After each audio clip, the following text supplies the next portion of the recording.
once you get that mind thing in your mind that I'm gonna do this no matter what, well, that's when you got the right mindset, because it's gonna be some no matter what. There's gonna be some no matter what in there somewhere. Right. Very adroit of you to notice that. Very good, Eddie. We're live, by the way. Welcome, everyone, to our daily success call for Monday, the 3rd of March, 2022. And back by popular demand, Eddie Smalls, ladies and gentlemen. Eddie, what are we talking about today? You told that word out of adroitness. People gonna go, what? All right. Grab your dictionaries, everybody. Actually, in my book study group that I run, which everyone's certainly welcome to participate in. You go to the site there. I'll put a link if you want. But we're reading from James Allen, one of his classics, The 8 Pillars of Prosperity. This is not a beginner's book, by the way. And this is like 19 books in one. This is like a, collection. But this 8th pillar in here on self-reliance, my goodness, I've spent at least as much time in the dictionary as I have just reading the text, because, English used to be a bit more advanced 100 years ago, before we dumbed it down. Anyway, I am glad to be here with you. Actually, I look dumbed down a little bit. I'm not wearing my usual garb. I got to spend my morning. Can anybody guess where I spent my morning? Registering my car and motorcycle. Gym was a good guess, but yeah. So I got to, I guess I'm a full-blown Floridian now. I got license plates and everything, but yeah, so I had to ride the bike over there so they could physically see the VIN number and make sure everything's accurate.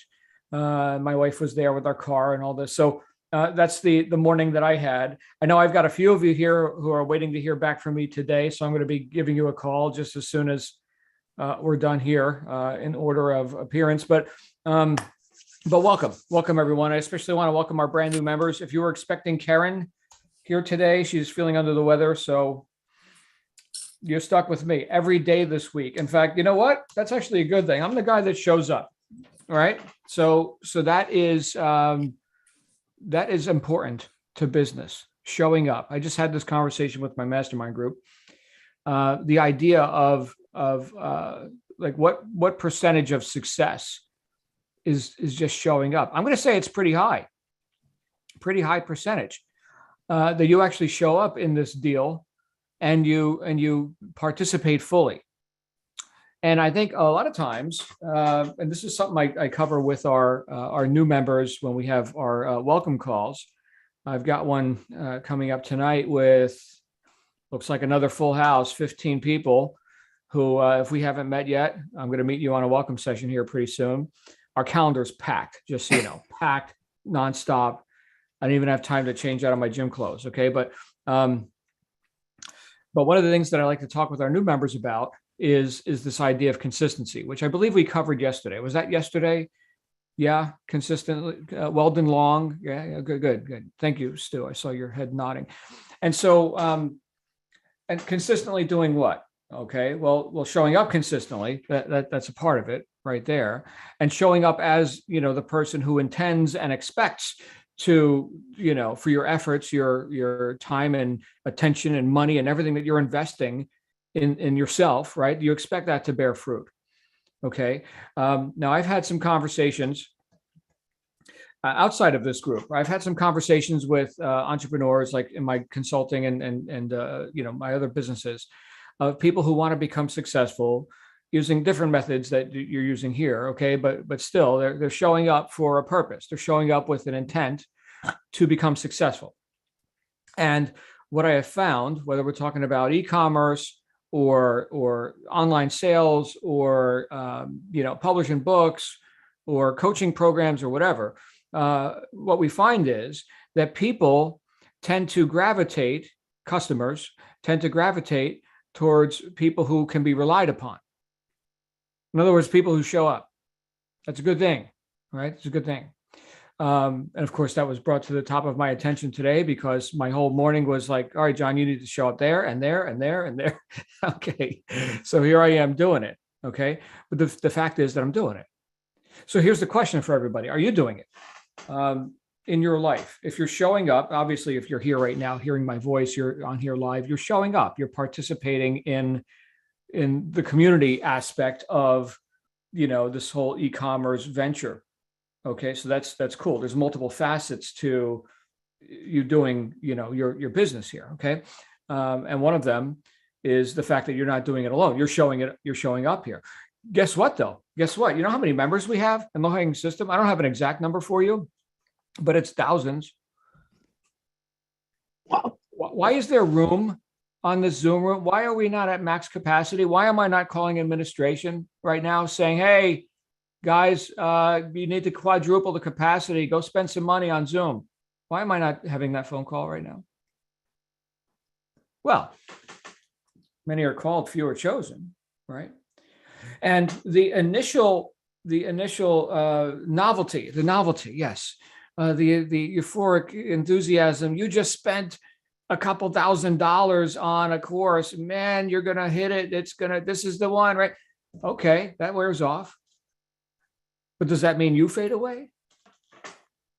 After the honeymoon, as the old saying goes, right? What happens after that? Henry Ford said integrity means doing the right thing when no one is looking.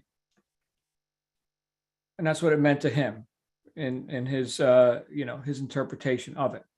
I wrote a whole book on the subject, but I think that holds water. That sounds good. That's part of it. That's an indicator. It's an indicator. Okay. And I'm not saying you all need to show up in this particular form at this particular time and every day. Okay. Some of us, like, this is my post. I must man my post. Right. And I've got other, helpers, Karen and others. You met Lana the other day, right, who can also man this post. But I'm in charge. Okay. So how do you get to be in charge in any aspect of your life, right? Your business, your fitness and health, your relationships, right? How do you gain the control and the freedom that you want to have in your life? And we talked about this when everybody who's here, you've at least seen my welcome video where I talk about 3 main forms of freedom, which is time, location, and money. And by the way, money will buy you the other 2. Here's financial freedom. So where do you want to live and work? Or wherever you want, right? What are you going to do with your time now that you've got a residual or a recurring income? Well, you can have some options, right? Money buys options. So how do you gain that? How do you gain options in your life? You show up as the person worthy of control, knowingly and willingly causing things to occur. You showing up and causing things. That is the trick right there. Now, at the outset, Stu, I see your hand. We're gonna open this up here, unless you've got like some burning desire, like the alien's about to pop out of your chest. Did you want to talk right now, Stu? I'll break my train of thought because I'm just channeling here. I don't know what I'm gonna say before I say it. You good? You good, Stu? Yeah, it's on your subject, but I'll step in later. Okay. Hold that thought, because mine flow like I don't know where they come from. They just come out. So Scott's got his hand up now too. All right, everybody, get your hands up. I'm gonna keep my part brief since I'm not supposed to be here anyway. Actually, I am supposed to be here. That's the whole point. I'm doing what I'm supposed to be doing. Okay. So what I was thinking of, as I was thinking of that, and as I was looking at all these hands that are coming up here, what I was thinking of is that you guys ever heard the phrase, if you want to have a friend, you need to be a friend? Okay. So if you want to be an asset in your own enterprise, and you want to be an asset to your own enterprise, right? You don't want to be a liability. Well, then you need to be an asset, right? If you want to have assets, then you need to be an asset. You need to show up decisively. And yes, at the outset, here's what I was thinking. Yes, at the outset, you're the student. And who isn't, right? Okay, so you're the student. That's fine. One of the things that, the book that I just held up before, one of the things that James Allen was talking about in that book, and in the chapter I'm reading right now, which is the 8th pillar, which is self-reliance. One of the things that he talked about is that does not mean that we scorn to learn. Okay, this is using more advanced versions of the English language, right? So scorn to learn. In other words, that I'm too good for school. The fact that I'm self-reliant doesn't mean that now, I belittle you, the newcomer who you don't know as much as me, and any of this haughty or supercilious, these are the words he's using, right? I was saying, grab a dictionary. But that is not self-reliance, this whole pride or haughtiness thing, right? Self-reliance is akin to humility, honest self-appraisal, right? So if you're showing up as something less than the person who can cause these effects to happen, who can make this business work, right? Even though you're still a student, right? If you're showing up as somehow less than that, if you're showing up at all, right? Well, then you lose. You lose.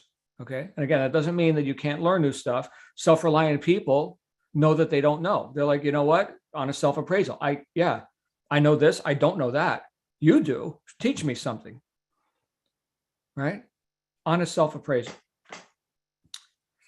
And here is where, sorry guys, I'm on this philosophical rant right now, but this is what's coming out of me. Hopefully you're getting something out of this. But here is where a lack of humility comes in. Here's where, when people don't show up, they don't man their post. They don't operate their business as the CEO, as the executive, the decision maker. They stay forever in newbie mode, or they just stop showing up at all. What I would say is that is a lack of humility. That is not confronting what is and what your role is and all that. That is not manning your post, right? That is not knowing where you're going. So it's an interesting yet subtle, in some cases, thing where someone would say, you know what, that didn't work for me. And it's because of those externals, it's those circumstances, those people, those conditions, not me, right? That didn't work because of that, not because of me, right? So they go on to the next thing. I think Scott and I have had this conversation, right? Shiny objects, right? Well, here's the thing that's going to save me, right? I mean, I'm not going to do for myself, but this thing will do for me. Oh, that one didn't work. Well, maybe we need 3 other things. Maybe there's a secret. You see, a secret. I heard on the internet that this guy's got the magic system. You see, you just click the easy button, and then the gods bequeath unto you gold bullion, which rains down from the sky. And all you got to do is give him some money, and then he gives you the easy button. No, that one didn't work, right? Well, who keeps showing up at the scene of the crime temporarily, and then who stops showing up? Because look, anything will work. Anything will work. Print on demand e-commerce. We just heard before we went live over here, Anne, she's sewing. She's good at sewing, and she sells her sewing stuff. Whatever that stuff is, I didn't get to see it, but the stuff, right? And so people buy the stuff, right? Is that not valid e-commerce? That is valid e-commerce. It may not be, in this case, the silk screening of a shirt or the pressing of an image onto a coffee mug, although that occurs in Anne's world too. But it's all valid. Anything can work. Who's doing it? Who's showing up? And are you doing so consistently? And with that, I'm going to shut my mouth and let you guys run yours. Stu, then Scott, then Eddie Smalls. Hey, Stu, you've got the floor, sir. Stu. Commence talking. Stu. Talk about showing up. My picture moved. Right. My picture moved. I was unmuting Scott. Anyways, I've been I'd love to say a victim of the shiny object syndrome, but I've more or less been a user of the shiny object syndrome, and I can use that as an excuse or not, but all too often you get attracted to one of these programs. I got hooked on the Warrior Forum, and you think that's your way out, right? Mm. Well, maybe it's the vehicle, but it ain't going to drive itself.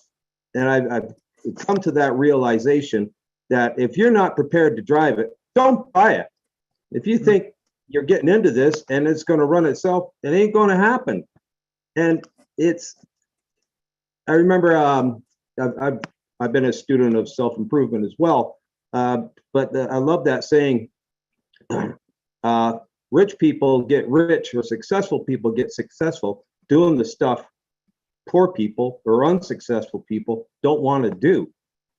So when you sign up, you got to think about this. What am I signing up for? Because there's going to be some doing that's got to get done, and it's got to get done by you. And you got to make the commitment to yourself. And if you can't make the commitment to yourself, what about to me or John or the rest of us here that are showing up? You can show up and be part of it, and you can contribute, and you can learn from it, and you can get our support. I can get your support. We can get John's support, but we ain't going to get shit if we don't do shit. So that's me.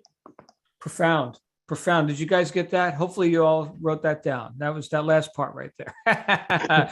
I'll tell you what, Stu, you and I are cut from the same cloth, like street philosophy. There it is. Does it work on the street? That's what I want to know. Right? Enough with all the highbrow stuff. But thank you, brother.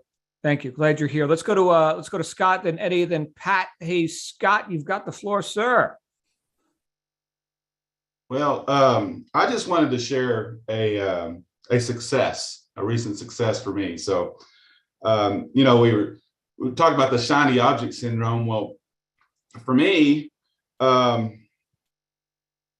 really kind of want to focus this on what I want to be. And one of the things that I want to be is a reader. And I used to not think that. In fact, I used to hate reading. But just here in the last 3 weeks, I have completed the Miracle Morning. I'm a quarter away from the cash flow quadrant, and I just started the Secrets of the Millionaire Mind. And I used to in the past, if I used to start a book, I might get through maybe a chapter, and then it goes back on the shelf, and I'm to something else. And I might get through a chapter, might be to something else. I never could finish a book. And so I think probably for the first time, and I can't even remember completing a book. So I just wanted to share that I completed my first book, and I've never read more than one book at the same time. And it just really started with this shift of just doing a little bit every day and being consistent with that. And just that little activity right there is changing my thinking. So I already have a book in my head that I want to write, two, in fact. Anyway, I don't want to share it at this point. This is because part of what's going on with me is I'm actually going through the transformational process. I'm in the midst of that process. And so really trying to understand what's really going on. I talked to you the other night, and there was just something in my being that I could not describe what it was.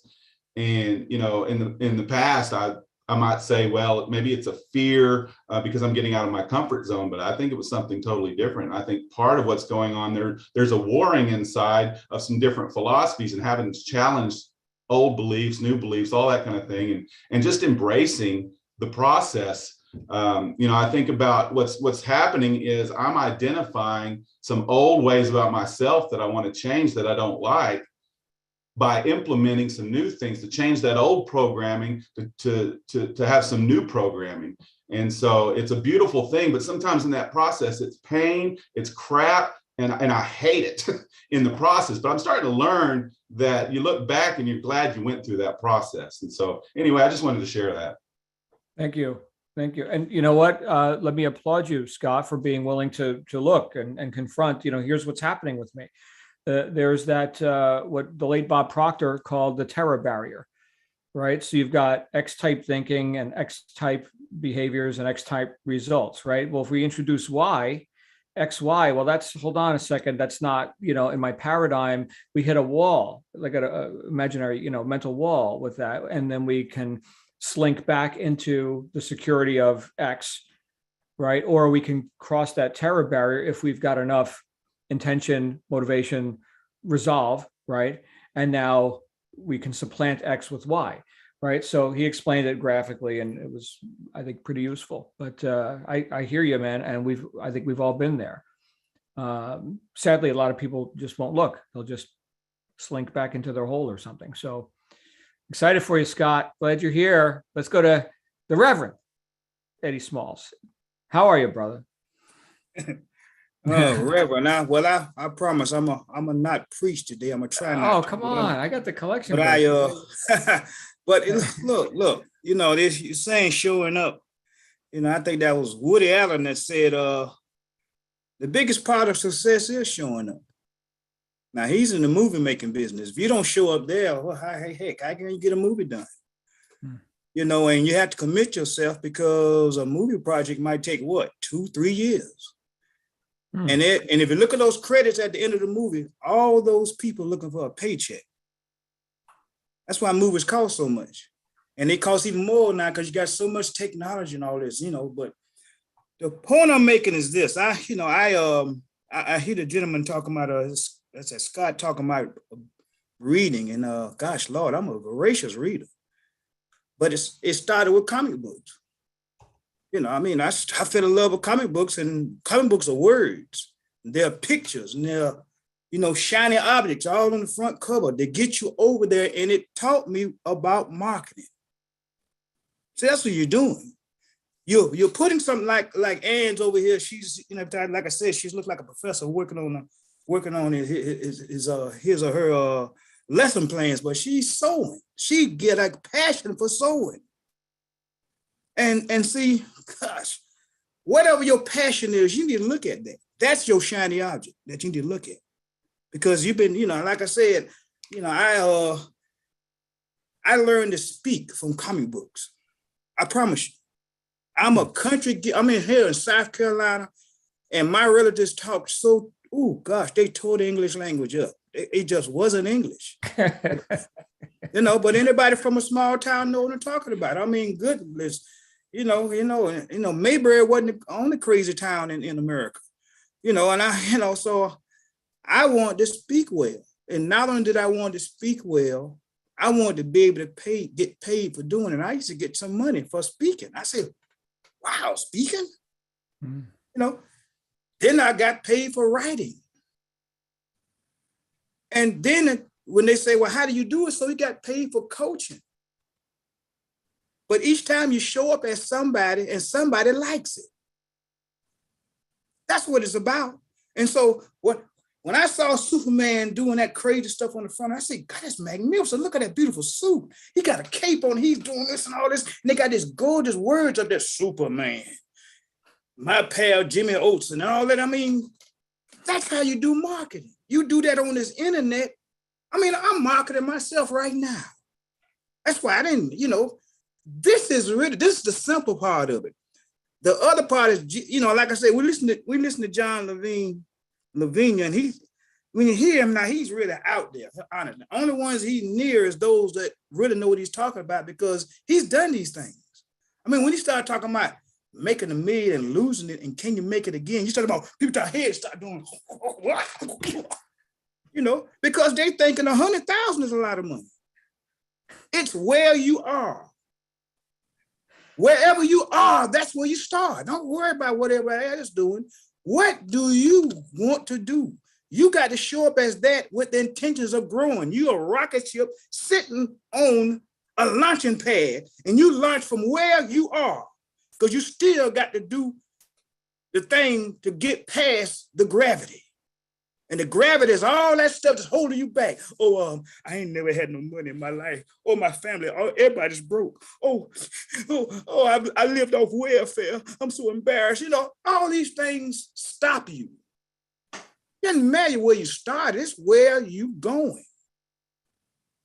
So why did you spend this money for this program? Well, you looked real good on it. No, something excited you about it. And that's where you need to be.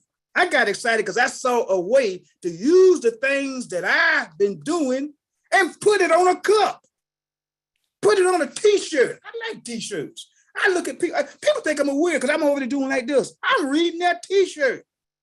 It says something. I said, wow, that's a neat saying. You get it, change a couple of words on it, and now you got your own t-shirt to sell. That's the simple part of this. So anyway, I'm excited, John. You bring it, and I'm glad you do because you bring us a perspective that just out of this world. Because I got to get crazy like him. So I try to show up to get some of that crazy. Thank you very much, y'all, and keep on sewing, Miss Ann. You doing it. Look at her over there. She just. All right, y'all. Have a good day. Good times. That's it. Eddie Smalls, I knew it. I knew what we were going to get, and it was going to be something great. Thank you, Eddie. I'm inspired, man. Speaking of t-shirts, still in my gym clothes today. Who can guess where this shirt is from? And then we're going to go to Pat. So I've collected Harley Davidson t-shirts from pretty much every location, not so much domestically, but internationally. If I'm no, this one's not Dubai. Take a wild guess. I'll give you a hint from my family lineage. Any guesses? Any guesses? Friday the 13th at Port Dover. No. Ireland, maybe? Dirk got it. There you go. Italy. Napoli. Napoli, Italia. I'll tell you guys the story about it sometime. But first, we're going to hear from Pat. Hi, Pat. How are you, my friend? I'm great this morning. Oh, As a that's matter awesome. of fact, I keep a mood tracker, Mm-hmm.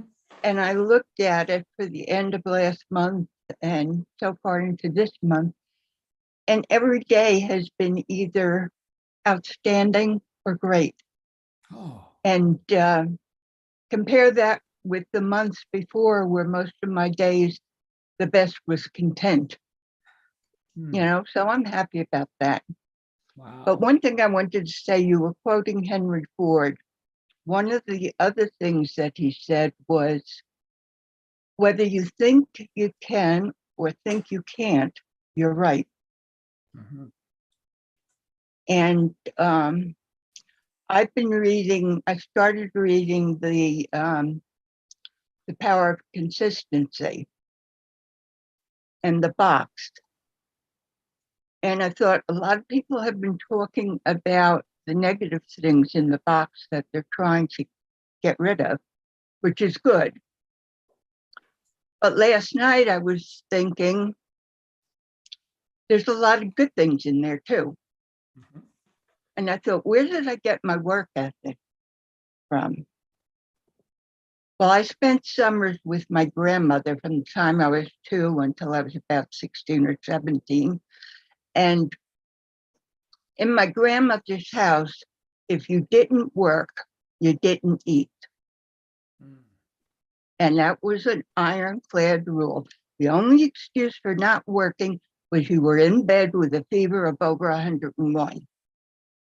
If you were in bed with a fever of 100.5, you could still fold clothes, or do some mending. And when my kids complained, I showed them a picture of me the summer I was 2. And I've got my sweater sleeves pushed up and a little apron on, and I'm sweeping the back steps with a cut down broom. That's sweet. And as soon as you could walk, you had a job. And I had 2 jobs. One was sweeping the steps, and the other was going out at the end of the day and collecting a bucket full of chips, wood chips, to bring in till it was ready to start the fire in the morning. Right. And another thing is I got from a movie, and I was between the ages of 10 and 14 based on where I was living. And there was a rancher in the movie who was going to purchase something, and he had the lawyer, draw up the contract.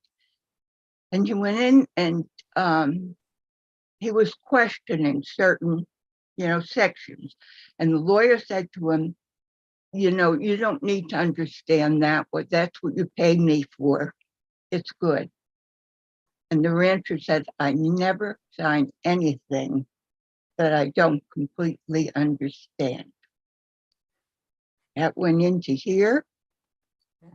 And I drive people crazy because I'm probably the only person in the world that reads the privacy statement in terms of use on, all these things. No matter what it is, I do not sign into it unless I understand it. And there was another thing, but now I can't remember. Well, Pat, I mean, you already said so much, and the fact that you are experiencing the the psychic or emotional pay of being on purpose and putting things in order in terms of business and all that, you know, with or without the financial recompense, you're getting paid. Everybody, Pat's getting paid.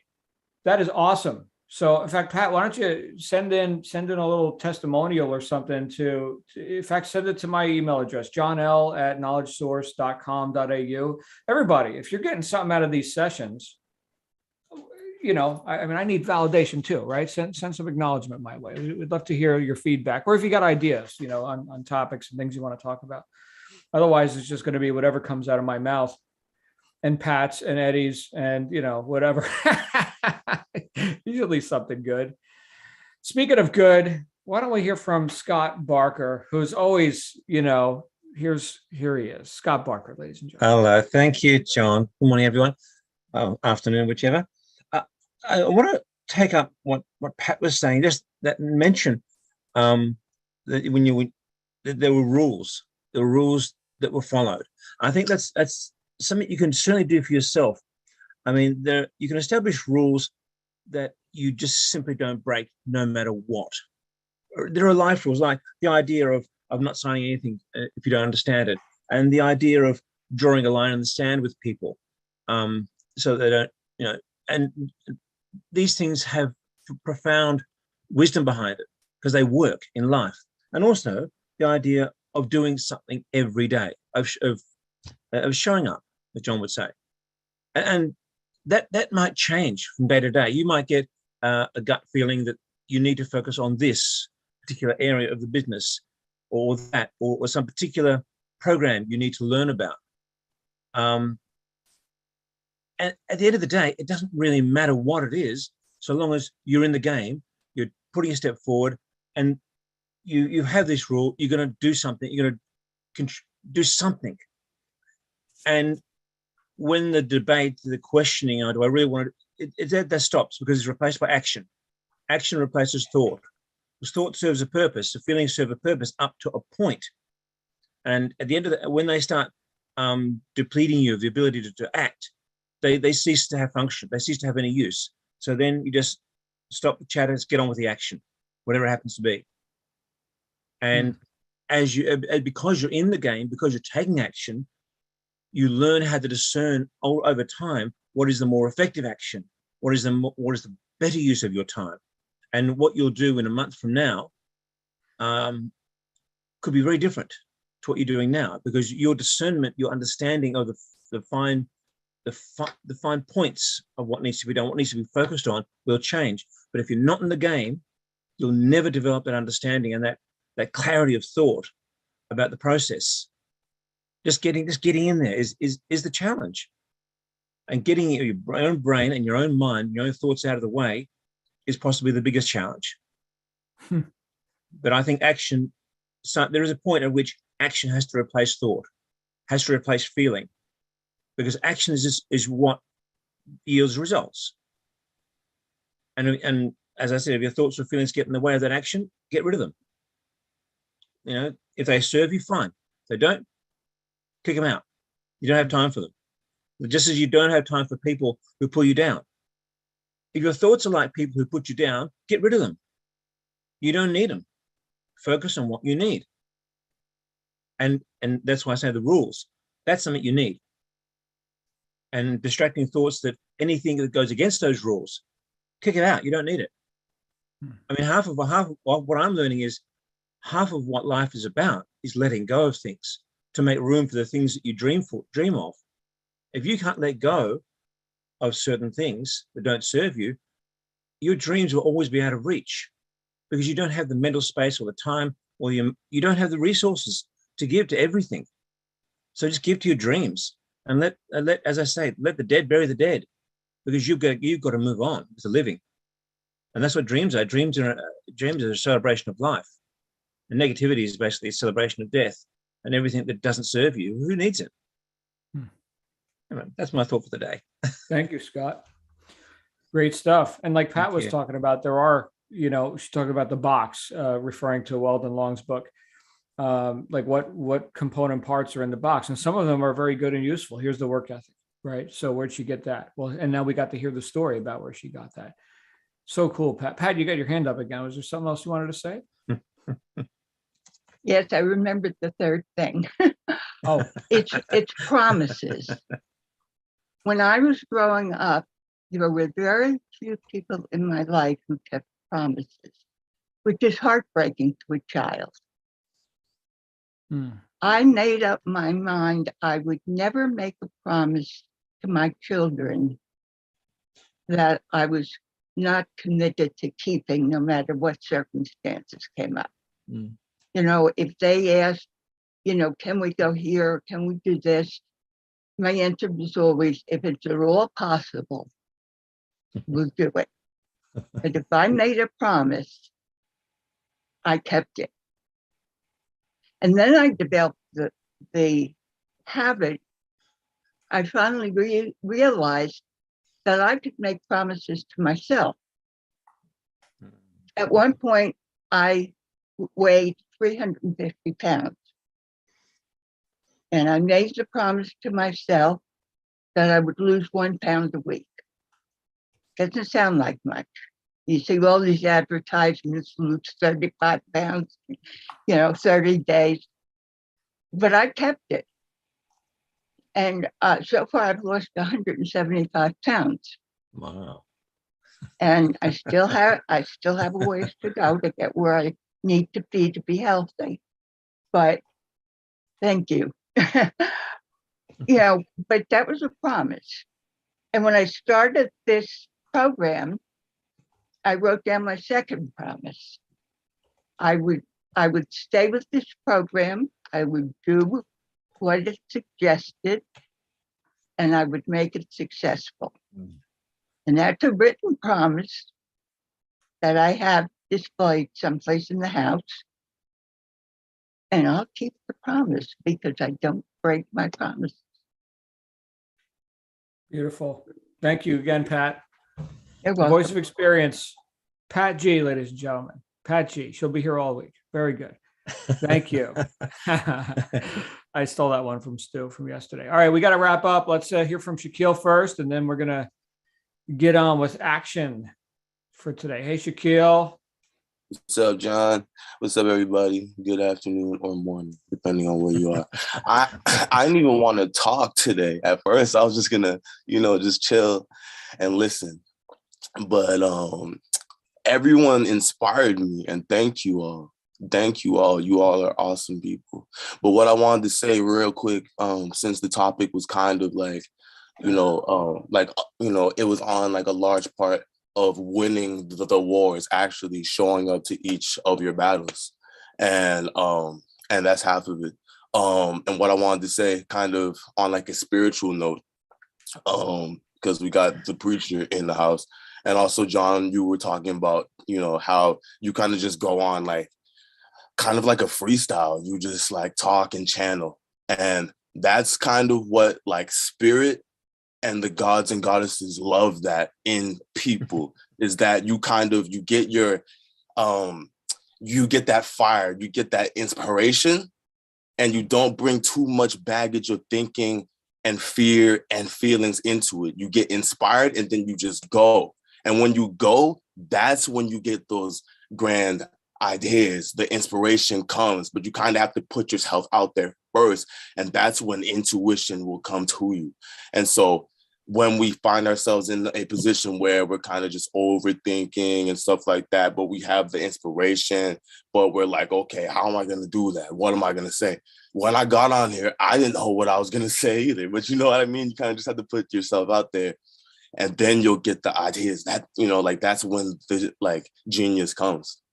Mm-hmm. And like kind of on like a note too of, showing up, I'm a Reiki master, and in the principles of Reiki, it starts out with Kyorakiwa, which means just for today.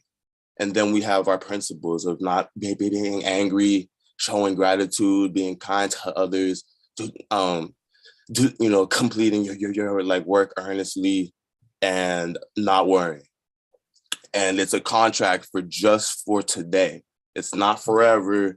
It's something that you show up for each day, and it's only for them. But by doing that, you do like a long-term kind of behavior change.